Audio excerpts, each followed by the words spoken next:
그러던 1894년 조선에서 거센 풍파가 몰아친다. 조선 전역을 휩쓰는 동학군의 반란이 일어난 것이다.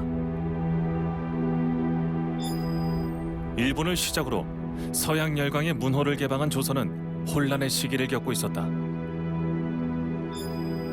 지배층의 농민 수탈은 심해졌고 조정의 권력 다툼이 팽배하던 때였다.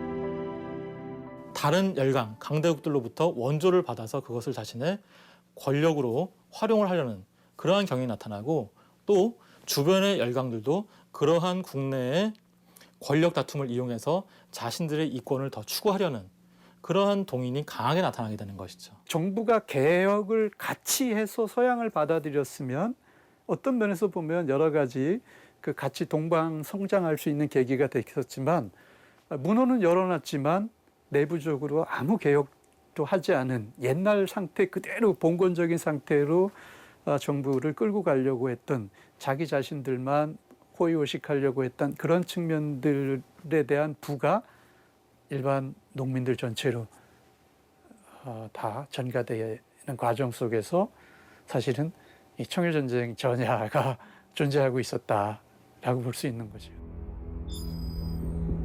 1894년 1월 전라도 고부 지방에서 고부 군수 조병갑의 폭정에 못 이긴 농민들이 전봉준을 선두로 반란을 일으켰고, 고부 밀란은 동학 농민운동의 불씨가 된다. 농민군의 반란은 치밀하게 계획된 것이었다.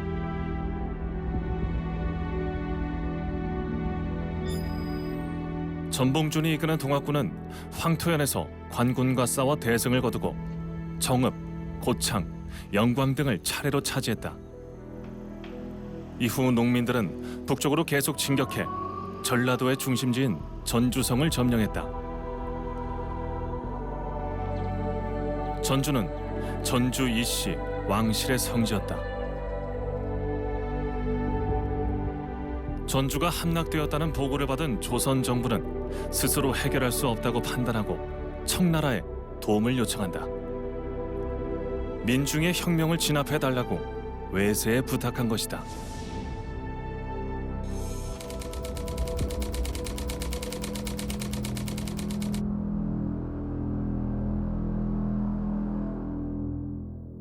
이 세가 점점 커져서 5월 31일에는 조선 왕조의 발흥지였던 전주까지 점령을 하게 됩니다. 조선 정부에서는 굉장히 큰 위기감을 느끼게 되었습니다. 당시 정부와 왕실의 입장에서는 서양 또는 외적의 침입만큼이나 두려웠던 것이 농민의 반란이었습니다. 백성의 반란이었던 것이죠. 외국 군대가 들어오는 것에 대해서 그 위험성을 몰랐습니다. 대신들은 반대했지만은 왕과 왕비가 청국군을 불러들여서 동학농민군을 제압하자 이렇게 생각을 했지요. 한편 청의 파병 소식을 들은 일본은 서둘러 조선의 군대를 파병한다. 1885년 청과 일본이 맺은 천진조약에는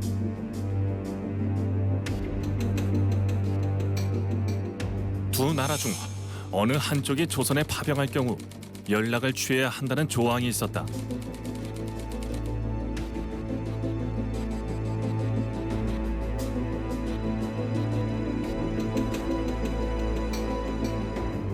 조선의 진출을 노리고 있던 일본은 비밀리에 행동을 개시하고 있었다. 청으로부터 통보가 오기 전 이미 조선 출병을 결정하고 전시 최고 지휘기관인 대본령을 설치한 것이다. 伊藤内閣は、朝鮮で、軍事的な優勢を得ることによって、国民の目を、外に向けて、挙国一致を作ることができるという構想を持って、6月初めに、出兵と、大本営設置と、帝国議会の解散という3つのことを同じ閣議で、決めます。 사세보를 출발한 일본군이 먼저 인천에 상륙하고 뒤이어 청군이 아산만 백석포에 도착했다. 조선 침략을 근대화의 발판으로 삼으려는 일본이 청과 정면 충돌하게 된 것이다. 일본은 선발대로 제9혼성여단 5,000명을 조선에 파병한 데 이어 두 차례 추가로 조선에 병력을 보냈다. 이에 한반도에 주둔한 일본군 병력 수는 8,000명으로 늘어나게 됐다. 청나라 군대 3배에 달하는 규모였다. 8,000人という、大量の、最初の出兵は、清国に、対抗して清国との戦闘で、勝つ、そのことによって朝鮮政府に対して優位に立つという、政略があったので、多数の部隊を、派遣したということです。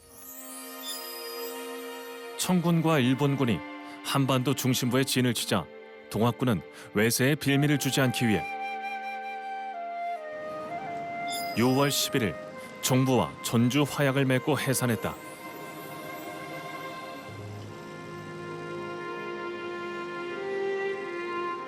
동학군과 조선의 정부가 화해함으로써 파병의 명분이 사라졌지만 일본 군대는 돌아가지 않았다. 청을 몰아내고 조선을 소나기에 넣으려 했던 일본이 야욕을 드러내기 시작한 것이다.